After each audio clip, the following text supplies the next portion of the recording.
Loka dihudo, Zeyapoma, Tatawa dihudo, Edemia. Hola? Loka jiga Ketakana, Devo Kovo, Di Sautare, Zeyaji the Fuego. Tatawa regado, a jump alios, a jump labido, Deco jare, Bido Pianle, Twakwa, Dwajare, a mew do Ede bo. Hola? Tajam Patama Jojene Edega, Loka Zeyapoma, Tatawa, Edemia. Hola? ဦးဇင်းတို့မင်းကုန်းစတော်ဘုရားကြီးရေးခဲ့တယ်လို့အဆိုရှိတဲ့လင်္ကာလေးတစ်ပုဒ်ပေးတတ်တို့ရာကောင်းရလိမ့်မယ်။လာတော့ငါလေတယောက်တည်းတော့လက်တွဲခေါ်เสียဖို့မပါဘူးဥစ္စာမပါလက်ဗလာ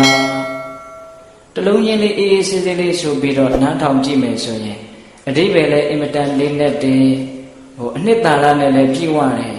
အနုပညာလည်းမြောက်တယ်လို့ထင်တယ်ဒီကြပြလေးက တိတိကျကျနားထောင်ကြည့်နော်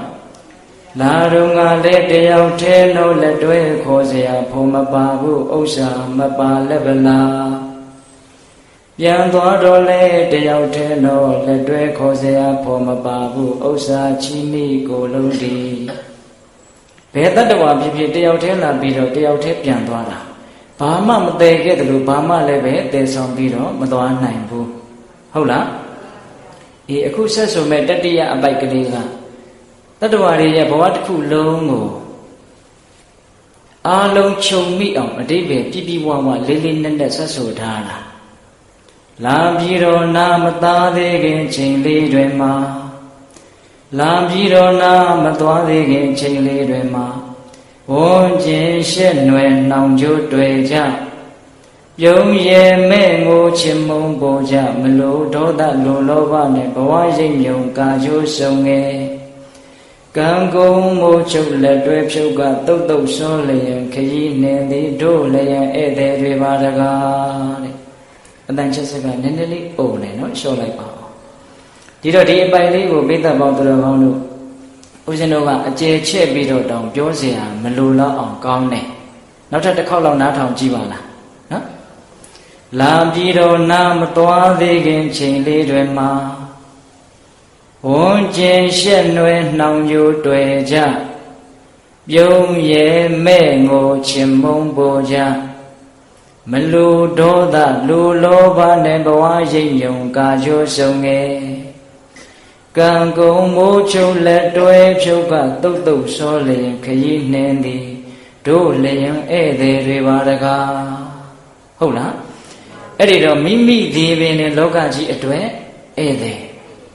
တတ္တဝါဒီဟုသောဧည့်သည်တွေကလောကဇေယျကြီးပေါ်မှာအကြောင်းအားလျော်စွာတွေ့ကြတယ်ဆုံကြတယ်ကြုံကြတယ်ပြီးတော့လည်းပဲကွဲကွာသွားကြတယ်အဲ့ဒါလိုမကွဲခင်ကလေးမှာနိစ္စရာပတ်ဝန်းကျင်ကိုတန်ရောစဉ်အကျိုးအမျိုးမျိုးတွေနဲ့ရစ်ချီပြီးတော့အလိုမကြတော့ဒေါသအလိုကြတော့လောဘချစ်လိုက်မုန်းလိုက်ပြုံးလိုက်မဲလိုက်ငိုလိုက်ရေလိုက်နဲ့ ကကြိုးတွေကိုစုံနေတာပဲတဲ့ဘယ်လိုပဲကကြိုးတွေစုံစုံကံကုန်လို့မိုးချုပ်ပြီဆိုတော့ခတ်တုတ်တုတ်ခရီးကိုနှင်ရတဲ့ဧည့်သည်ကြီးပဲဒီတော့ဒကာဓမ္မတို့ဦးဇင်းတို့အတွက်မိုးကဘယ်တော့ချုပ်မှလဲဆိုတဲ့မေးခွန်းကလေးပဂတိမိုးကတော့124နာရီရှိတယ်ညနေ6နာရီ9နာရီခွဲဆိုရင်နေဝင်မှာဟဲ့လို့တိတိကျကျပြောလို့ရတယ် တတ္တဝါတူတယောက်ရဲ့နေဝင်ခြင်းကြတော့တိတိကျကျသတ်မှတ်လို့ရလားမရဘူးတချို့ရဲ့နေဝင်ခြင်းတွေဟာမြန်မြန်ဆန်ဆန်ရောက်လာနိုင်တယ်ဟုတ်လားအဲ့ဒီတော့ကံကုန်မိုးချုပ်လက်တွဲဖြုတ်တုတ်တုတ်စောလျင်ခရီးနှင်သည်စကလုံးတိုင်းဟာအင်မတန်အနှစ်သာရနဲ့ပြည့်ဝပြီးတော့အင်မတန်လှလှပပဖွဲ့စည်းထားတယ်လို့ထင်တယ်ဟုတ်လားဒါကြောင့်ဒီလိုလင်္ကာလေးတွေကိုရွတ်ပြီးတော့နေရရင် ဒကာဓမ္မတို့ဦးဇင်းတို့ကုထုသင်တဘာဝကြီးနေတဲ့လောဘတွေသိသွားနိုင်တယ်အရှိန်ပြင်းထန်စွာဖြစ်နေတဲ့ဒေါသတွေရပ်တန့်သွားနိုင်တယ်ဟုတ်လားလာပြီးတော့နာမသွားသေးခင်ချိန်လေးတွေမှာဝန်းကျင်ရှက်နွယ်နှောင်ကြိုးတွေကြပြုံးရဲမဲ့ငိုချင်မုံပေါ်ကြမလူဒေါသလူလောဘနဲ့ဘဝရိပ်မြုံကာကျိုးဆုံးငယ် ကံကုန်မိုးချုပ်လက်တွဲဖြုတ်ကတုတ်တုတ်စောလျင်ခရီးနှင်သည်တို့လျင်ဧည့်သည်တွေပါတကားဒါလေးဦးသိန်းကဏိဒန်းလေးခြိလိုက်တာဒီဧည့်သည်ဆိုတဲ့ဟောဟာရ တတ္တဝါတွေဟာဧည့်သည်ပါပဲလို့ပါဠိတော်ထဲမှာဓာတ်ရိုက်ပြောထားတာရှိတယ်ဘယ်သူပြောခဲ့တာလဲဆိုတော့ခေမာထေရီဘိက္ခုနီမကြီးဖြစ်လာမဲ့အမျိုးသမီးကြီးတူပြောခဲ့ဘူးတယ်ခေမာထေရီဆိုတာပိဿကြီးကြားဖို့ပါတယ်နော်ဗိမိတာရမင်းကြီးရဲ့မိဘရဲ့ခေါင်းကြီးလေအင်မတန်ရုပ်ဆင်းအင်္ဂါတင့်တယ်လို့မြတ်စွာဘုရားစီမသွားဘူးလေမြတ်စွာဘုရားကရုပ်ဆင်းအင်္ဂါရဲ့မတင့်တယ်တဲ့ဆက်စုပ်ဖွယ်သဘောတွေကိုဟောကြားတယ်ဆိုပြီးတော့သူမသွားဘူးနောက်တော့ဗိမိတာရမင်းကြီးကဝိလုဝံကျောင်းတော်ရဲ့ตาယာပုံလှပပုံတွေကိုကြပြားလေးတခြင်းတွေရေးပြီးတော့ဆက်ဆိုကြတော့အဲ့ဒီအတန်ကိုကြားပြီးတော့ဝိလုဝံကျောင်းတော်ကိုခေမာမိဖုရားရောက်သွားတာအဲ့ဒီမှာမြတ်စွာဘုရားဖန်ဆင်းထားတဲ့အင်မတန်လှပတဲ့အမျိုးသမီးရုပ်ကလေးကိုကြည်ရင်နဲ့သူမျက်စိရှင်မှာပဲအိုတယ်နားတယ်လူလှိမ့်ပြီးတော့ဝေဒနာတံပြင်းပြင်းထန်ထန်ခံစားရင်းနဲ့ပုတ်ပွားပြီးတော့သေဆုံးပြီးတော့အဲ့ဒါလိုမျိုးရုပ်တရားရဲ့သဘောတဘာဝဇာတိအမှန်ကိုမြတ်စွာဘုရားတကူတော်နဲ့ပြတယ်ဒီဇလပိဋကကြီးတည်ပြီးသားဒါကြောင့်အမြန်အပြေးပါပြောလိုက်တာဟုတ်လားအဲ့ဒီလိုနဲ့သူတံဝေကရပြီးတော့ဘိက္ခုနီမဖြစ်တယ်ဖြစ်မဲ့ဖြစ်တော့လည်းပဲပညာအရာမှာဣတတဲ့ရတဲ့ဘိက္ခုနီမကြီးကိုသွားဖြစ်တာအဲ့ဒီခေမာထေရီ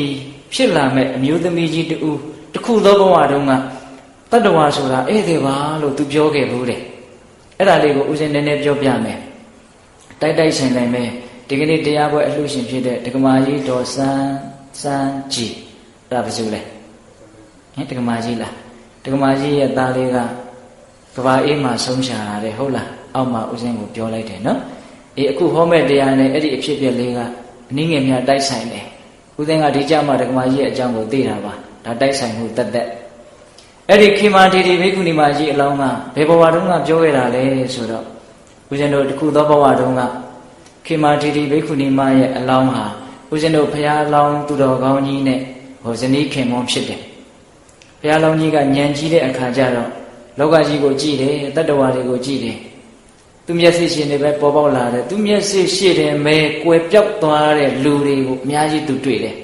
အတွက်ကြောင့်လောကကြီးမှာလာရောက်ကြတဲ့ပုဂ္ဂိုလ်တွေဟာဧည့်သည်တပွဲဖြစ်တယ်လို့သူသိတယ်ပြီးတော့သူ့မိသားစုသူ့မှာသားလေးတစ်ယောက်ရှိတယ်သမီးလေးတစ်ယောက်ရှိတယ်သားနဲ့ညားထားတဲ့ချွေးမတစ်ယောက်လည်းရှိတယ်ကျွန်မတစ်ယောက်လည်းရှိတယ်အဲ့ဒါကိုဘုရားလောင်းကြီးကအမြဲတမ်းဆုံးမတယ်ဘဝကိုခိုင်မြဲတယ်လို့ဘယ်တော့မှမအောင်မေ့လေနဲ့ဘဝဆိုတာတိမ်တိုက်တပွဲပဲပုံသဏ္ဍာန်အမျိုးမျိုးပြောင်းပြီးတော့လွင့်မျောနေတာဟုတ်လားဘဝဆိုတာဧည့်သည်တပွဲပဲအကြောင်းအားလျော်စွာတွေ့ကြုံပြီးတော့မကြခင်မှာပဲကွဲကွာသွားကြမှာအဲ့ဒီကွဲကွာသွားမဲ့သဘောကိုအမြဲတမ်းစိတ်ထဲမှာနှလုံးသွင်းထားအောင်းမေ့ထားအုံနောက်ထဲကိုထည့်ထားအဲ့ဒါကိုမေ့မဖြစ်နဲ့ဘုရားလောင်းကအဲ့လိုဆုံးမတာလူတွေဆိုတာဧည့်သည်ပဲခဏကလေးကြုံကြတာမကြခင်ကွဲသွားကြမှာဒီအကြောင်းအရာကိုမေ့မဖြစ်နဲ့အဲ့လိုဆုံးမတာဟုတ်လားအဲ့ဒါလို့ဆုံးမရင်းနဲ့တနေ့တော့ဘုရားလောင်းကြီးကသူ့ရဲ့သားနဲ့လေတော်မှာသူတို့ရဲ့ယာတော်မှာမြက်တွေပါတွေရှင်အမိုက်တွေပါတွေရှင်စုပုံပြီးတော့မီးတွေပါတွေရှို့ကြတာလေဆိုင်ခါလေးပြိုကျဲခါလေးနဲ့ဒူပါရဲ့ဟုတ်လားအဲ့ဒီလိုမီးပုံရှို့ရင်းနဲ့သားလေးကအမိုက်ပုံကိုမီးရှို့တာအဲ့ဒီအမိုက်မီးကိုတွေကတောင်ပိုထဲဝင်ပြီးတော့အနားနားမှာတောင်ပိုထဲမှာရှိတဲ့မွေကစိတ်ဆိုးပြီးထွက်လာပြီးတော့သူ့ကိုကိုက်လိုက်တာအဲ့ဒီနားရင်ပွဲချင်းပြီးသေတယ်သားလေးကဒီဇလန်ကိုဦးဇင်းတို့အကျယ်ကြီးမပြောဘူးပိဿတို့ကကြားဖို့ပြီးသားဟုတ်လားဒါပေမဲ့ဇလန်ထဲမှာပြောတဲ့စကားလေးတွေကအနှစ်ရှိတယ်ဒါကြောင့်လိပ်ပတ်လိုက်အောင်နည်းနည်းတော့နားထောင်ရမယ်နော်အဲ့ဒါလိုမွေစိုးကကြိုက်လို့ပွဲချင်းပြီးရုပ်တရက်သေတော့တခါကြီးကဘုရားလောင်းကြီးကအမြဲတမ်းသူကစဉ်းစားထားတယ်ဂယုစိုက်ထားတယ်တတ္တဝါတွေဆိုတာဧည့်သည်ပဲလို့ငါစဉ်းစားထားတာငါစဉ်းစားထားတဲ့အတိုင်းပဲငါသားလေးဟာငါစီကိုရောက်လာပြီးတော့အခုအကြောင်းကုန်တော့ပြန်လဲထွက်ခွာသွားပြီအဲ့ဒါနဲ့သူတီတီငိမ့်ငိမ့်ပဲမျက်ရည်မကျဘူးဘာလို့လဲဆိုတော့ယာနီနာချင်းတယောက်ကရွာကိုပြန်มาသူမှားလိုက်တယ်ဟေးတို့အိမ်ကဒကမာကြီးကိုပြောလိုက်ပါငါရဲ့အမေကြီးကိုပြောလိုက်ပါလေတော်ကိုအခါတိုင်းတယောက်ဖယ်လာတာဒီနေ့အိမ်ရှိလူကုန်လာခဲ့ပါလို့ပြောလိုက်ပါအခါတိုင်း2ယောက်စာထည့်ခဲ့တယ်ဒီနေ့1ယောက်စာပဲထည့်ခဲ့ပါလို့ပြောလိုက်ပါပြီးတော့လေပန်းနံ့သာလက်ဆွဲပြီးတော့လာခဲ့ပါလို့ပြောလိုက်ပါ အိန္ဒိနာချင်းကအိမ်ရောက်တော့အတော်ကြီးကိုပြောတယ်ပြောတော့ခေမာထေရီဘိက္ခုနီမအလောင်းဆိုတော့ညံရှိတယ်ဟေးမင်းကိုမှားလိုက်တာကအဖေကမှားလိုက်တာလားသားကမှားလိုက်တာလားအဖေကမှားလိုက်တာအဲ့ဒီလိုဆိုရင်ငါသားလေးတော့ဆုံးပေါ့သိတယ်ဘာဖြစ်လို့သိလဲဆိုတော့နှစ်ယောက်စာကိုတစ်ယောက်စာပဲယူခဲ့ဆိုတော့တစ်ယောက်မရှိတော့ဘူးလို့ပြောလိုက်တာဟုတ်လားပြီးတော့အိမ်ရှိလူကုန်လာခဲ့ဆိုတော့ဘဝရဲ့နောက်ဆုံးခရီးမှာလာပြီးတော့ကြည်လဲဆိုတဲ့အဓိပ္ပာယ်အဲ့ဒါနဲ့အိမ်မှာရှိတဲ့သမီးရဲ့ချွေမရဲ့ကျွန်မလေးရဲ့ကိုဒကမာကြီးကခေါ်ပြီးတော့ဝတ်ကောင်းစားကောင်းလေးတွေဝတ်တတရရဝတ်ပြီးတော့ပန်းနန္တာလက်ဆွဲပြီးတော့သူ့ရဲ့လေယောက်ျားရှိတဲ့လေတော်ကိုသွားတယ်ဟိုတော့ထင်တဲ့အတိုင်းပဲသားကအသက်မရှိတော့ဘူးအဲ့ဒီမှာသားကိုတတရရလေးပြင်ပြီးတော့အနီးနားမှာရှိတဲ့ထင်းကြောက်ကလေးတွေဗာလေးတွေကောက်ပြီးတော့သားကိုမီးရှို့ပြီးတော့တင်းကြိုကြတာဘယ်ပရိသတ်မှလည်းမဖိတ်ပါဘူးဟုတ်လားဘယ်ဘုန်းကြီးမှလည်းပင့်တယ်လို့လည်းမကြားပါဘူးစားတယ်တော့မပါဘူးသာသနာ့ဘမှုနဲ့တူပါရဲ့ဟုတ်လားသူ့လေတော်ထဲမှာပဲသူတိတ်တိတ်ဆိတ်ဆိတ်ကလေးအားလုံးတို့ရဲ့စိတ်ထဲမှာတို့အိမ်မှာရောက်လာတဲ့ဧည့်သည်တယောက်ကတော့အကြောင်းကုန်လို့ပြန်သွားပြီပဲသူရှေ့ဆက်ခရီးထွက်သွားပြီပဲတို့ပဲချင်းထွက်ခွာရမလဲမသိဘူးဒီစိတ်ကူးကလေးနဲ့ကြည်ရင်းနဲ့တရားမှမျက်ရည်မကျဘူးအဲ့ဒါမိကိုလေးတွေကဦးလို့သားရဲ့အလောင်းကိုမိကတဖြည်းဖြည်းနဲ့ဝါးမြုံနေတာအဲ့ဒါကိုအေးအေးဆေးဆေးကြည်နေတာဒီအည်သွေးမျိုးရဖို့မလွယ်ပါဘူးအမြဲတမ်းနှလုံးသွင်းနေလို့တနည်းအားဖြင့်ဘဝဟာဧည့်သည်ပဲလို့အမြဲတမ်းသိနေလို့အဲ့ဒီအတိလေးကိုမပြတ်အောင်စိတ်ထဲမှာသိမ့်ထားနိုင်လို့အဲ့ဒါလောက်ရင်ကျက်တာအဲ့ဒါလောက်ရင်ကျက်တဲ့စိတ်ရဲ့စွမ်းအားရှိတယ်အဲ့ဒီစိတ်ရဲ့စွမ်းအားကလေတာဝရိန္ဒနတ်ပြည်ကိုရိုက်ခတ်တယ်နော်ကိုယ်သားအရင်ခောက်ရုပ်တရက်သေးတာကိုစိတ်ထဲမှာအေးအေးချမ်းချမ်းနေနိုင်တဲ့စိတ်ဟာတာမန်စိတ်မဟုတ်ဘူးဟုတ်လားအနှစ်အလလစဉ်းစားခဲ့လို့ဆင်ញင်ခဲ့လို့တိဆောက်ခဲ့လို့ရထားတဲ့အသိဉာဏ်ကြီးဟူသောအဆောက်အဦကလေးနော်အဲ့ဒီအဆောက်အဦလေးရဲ့အစွမ်းတတ္တိသည်တရားမင်းဒီကိုရောက်တယ်အဲ့ဒီမှာတရားမင်းကပုံနာရောင်ဆောင်ပြီးတော့ဆင်းလာတာဘာကိုမီးရှို့နေတာလဲသားသမင်ကိုမီးရှို့နေတာလားမဟုတ်ပါဘူးတဲ့လူတယောက်ကိုမီးရှို့နေတာလူဆိုရင်လည်းသင်တို့ရဲ့ရန်သူလားရန်သူမဟုတ်ပါဘူးသားပါသားဆိုရင်လည်းသင်တို့အင်မတန်မုန်းတဲ့သားလားတူရီတော်သားအင်မတန်ချစ်တဲ့သားပါအံ့ဩတယ်တဲ့တူရီတော်သားလေးဒီလိုသေသွားတာကိုသင်တို့ရဲ့မျက်နှာပေါ်မှာစိုးရိမ်တဲ့သဘော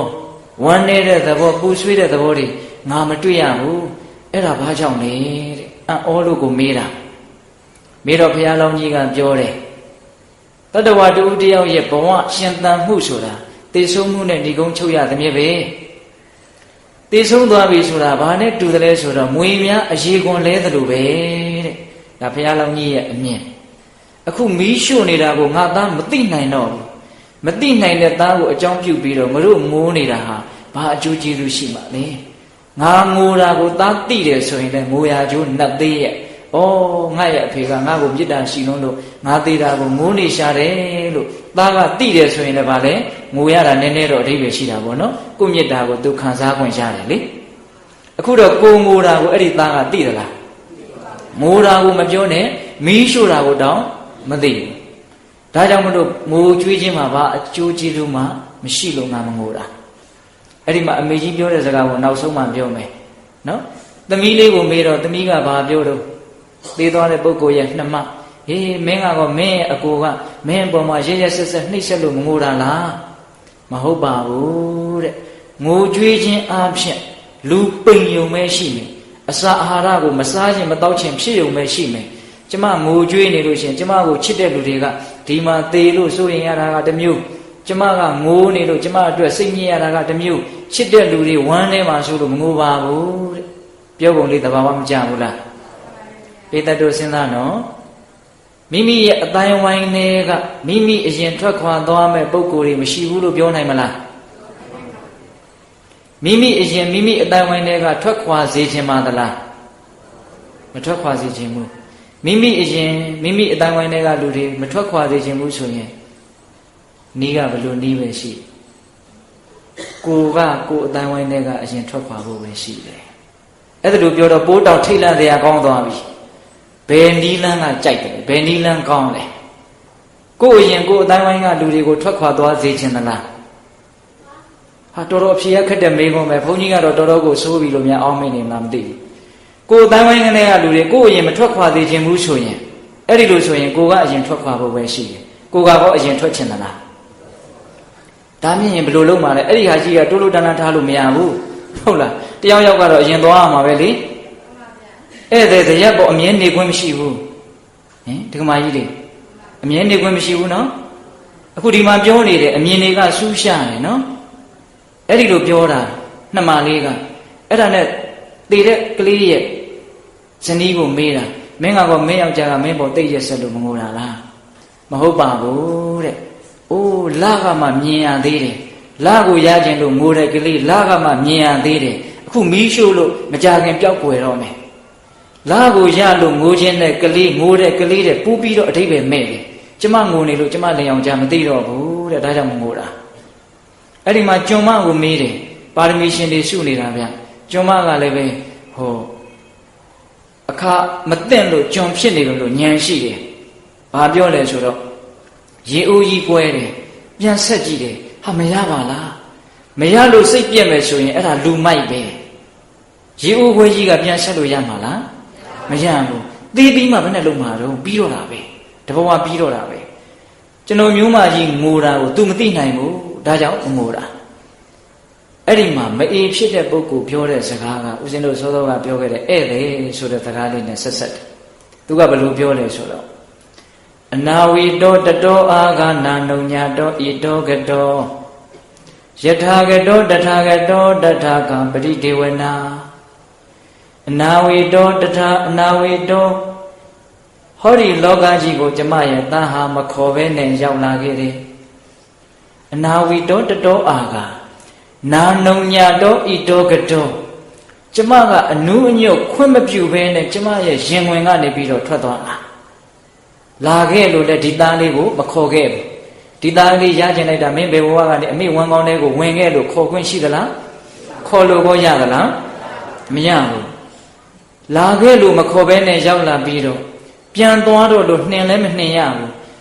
ခွင့်လည်းမပြုဘူးအဲ့ဒါကိုအတင်းအဓမ္မထွက်ခွာသွားတာယထာကတောတထာကတောအဲ့ဒါလို့လာခြင်းတယ်လို့လာပြီးတော့သွားခြင်းတယ်လို့သွားနေတဲ့အရာအတွက်နဲ့ဘယ်ကိစ္စကြောင့်ငိုရမှာလဲဒီစကားလေးကောင်းတယ်နော်လာခဲ့လို့ခေါ်သလားပြန်တော့လို့ခွင့်ပြုသလားလာခြင်းတယ်လို့လာပြီးတော့သွားခြင်းတယ်လို့သွားခဲ့တာဒါကြောင့်မို့လို့ငိုကြွေးခြင်းမှာဘာအဓိပ္ပာယ်မှမရှိဘူးတဲ့ခုတက္ကမတို့ဦးဇင်းတို့တွေလည်းပဲဟောဒီလူလောကကြီးကိုလာခြင်းတယ်လို့လာပြီးတော့သွားခြင်းတယ်လို့သွားကြတာဧည့်သည်ဟုတ်လားအဲ့တော့ဦးဇင်းတို့ကတခါတလေစဉ်းစားမိတယ်လူလောကကြီးဟာဘာနဲ့တူလဲဆိုလို့ရှိရင်ဧည့်သည်တွေလူဝင်လူထွက်တွေသိပ်ပြီးတော့များတဲ့ရွာကြီးတရွာနဲ့တူတယ်ဝင်လာတဲ့လူတွေကလည်းမစစ်တသေးသေးပဲဟုတ်လားထွက်ခွာသွားတဲ့လူတွေကလည်းအရှူပဲဟင်အခုလူလောကကြီးအဲ့ဒါနဲ့မတူဘူးလားဟင်သားဖွာကန်တွေဘာတွေသွားကြည့်ပါလားအမြဲတမ်းဝင်ရောက်နေတာပဲလေဟင်အမြဲတမ်းဝင်ရောက်နေတာပဲလေဟုတ်လားဟာထွက်ခွာသွားတဲ့ဘက်ကိုလည်းကြည့်ပါဦးစီစီကားကားပါပဲဟုတ်လားနေတိုင်းအုပ်စုကြီးဖွဲ့ပြီးတော့ငိုကြွေးတန်တွေတသေးသေးနဲ့သူတို့လည်းပဲစီစီကားကားကြီးထွက်ခွာနေတာပဲဒါပေမဲ့လောကကြီးကပုံမပြတ်ဘူးဒီတိုင်းပဲနေတယ်ထွက်ခွာသွားတဲ့လူကထွက်ခွာသွားပြီမလို့ဝင်ပြီးတော့နေရာယူတဲ့လူတွေကလည်းအရင်သိရှိနေတာဆိုတော့ဩလူတွေကမသိဘူးလို့ဒီလိုထင်နေတာဟင်ဒီကမာကြီးများဒါပေမဲ့လို့ပုံပြက်ပန်းပြက်မဖြစ်တာဟာအမြဲတမ်းအစားထိုးနေတဲ့အရာလေးကရှိနေတာဘိုးဗျဟင်အဲ့တော့ဒကာဓမ္မတို့ဦးဇင်းတို့ရဲ့ဘဝမကြခင်မှာထွက်ခွာသွားကြရမှာဧည့်သည်ဆိုမှတော့အမြဲတမ်းနေခွင့်ရှိပါမလားမရှိဘူးအမြဲတမ်းနေခွင့်မရှိပါဘူးဟုတ်လားဒါကြောင့်ပိဋကပေါင်းသူတော်ကောင်းတို့ဘဝဆိုတာဧည့်သည်ပါဟုတ်လားသူသည်ပင်နဲ့ဧည့်သည်ငါသည်ပင်နဲ့ဧည့်သည်လောကတည်းဟူသောဇယက်ပေါ်မှာတတ္တဝါတည်းဟူသောဧည့်သည်များဒီအကြောင်းအရာကိုကောင်းကောင်းသဘောပေါက်ထားဖို့လိုတယ်သဘောပေါက်ပြီးရင်လည်းပဲအဲ့ဒီသဘောပေါက်ထားတဲ့အတိလေးကိုမမေ့ပြောက်ဖို့လိုတယ်ဟုတ်ရလား အဲ့ဒါလို့ဒီတန်ဖိုးရှိတဲ့ဒီအတိဒီဉာဏ်ကလေးကိုမမေ့မပြောက်အောင်ထိမ့်သိမ့်နိုင်မယ်ဆိုရင်သိအကျိုးကြီးတယ်ဘလို့အကျိုးကြီးနိုင်တာလဲဆိုတော့ဩဘဝဆိုတာခဏကလေးပါဘာအတွက်နဲ့ငါလေးလံနေမှာလဲပေါ့ပေါ့ပါပါပဲနေမယ်ဘဝဆိုတာခဏလေးဟင်တခါကြီးဒီမိုက်များအစွဲနေတဲ့အတွက်ကြောင့်ဆင်းရဲနေတယ်နေတော့မှလည်းပဲတန်ရောတင်ကျိုးတွေကလျော့တယ်သူလည်းပဲထွက်ခွာသွားမှာငါလည်းပဲထွက်ခွာသွားမှာငါစွဲသည်ဖြစ်စေမစွဲသည်ဖြစ်စေငါခွဲခြင်းသည်ဖြစ်စေမခွဲခြင်းသည်ဖြစ်စေတေချာပေါက်ကွဲရမယ်လို့သိနေတော့တန်ရောတင်ကျိုးကတေချာပေါက်လျော့ကိုလျော့တယ်ကျိုးလျော့တဲ့အတွက်ကြောင့်နေရတာလွတ်လပ်တယ်ပြတ်သွားမယ်ဆိုတော့ပူပြီးတော့လွတ်လပ်တယ်ခုဒကာမတို့ဦးဇင်းတို့တွေကကျိုးကြီးကတင်းနေတယ်ခွဲရမယ်ဆိုတာကိုနားမလဲတော့အစွဲကြီးကလည်းပြင်းတယ်အစွဲပြင်းတော့ကျိုးတင်းတယ်ကျိုးတင်းတော့မလွတ်လပ်ဘူးနေရတာဆင်းရဲတယ်ဒါပြစ္ဆုတ်ပံမှာဒီတိုင်းခံစားရတယ်ဟုတ်လားဒါကြောင့်အစွဲနေပြီးတော့တန်ရုံးတင်ကျိုးတွေရော့ပြီးတော့လွတ်လပ်မှုရှိအောင်ဘဝဆိုတာခဏပါပြီးတော့သိဆုံးသွားမှာပြီးတော့လည်းပြီးရတာပဲမပြီးရင်လို့လည်းမဖြစ်ဘူးအဲ့ဒါလို့စဉ်းစားမယ်ဆိုလို့ရှိရင်အင်မတန်အကျိုးကြီးတယ်ဗျဟုတ်လားတခါကြီးမိုင်းများ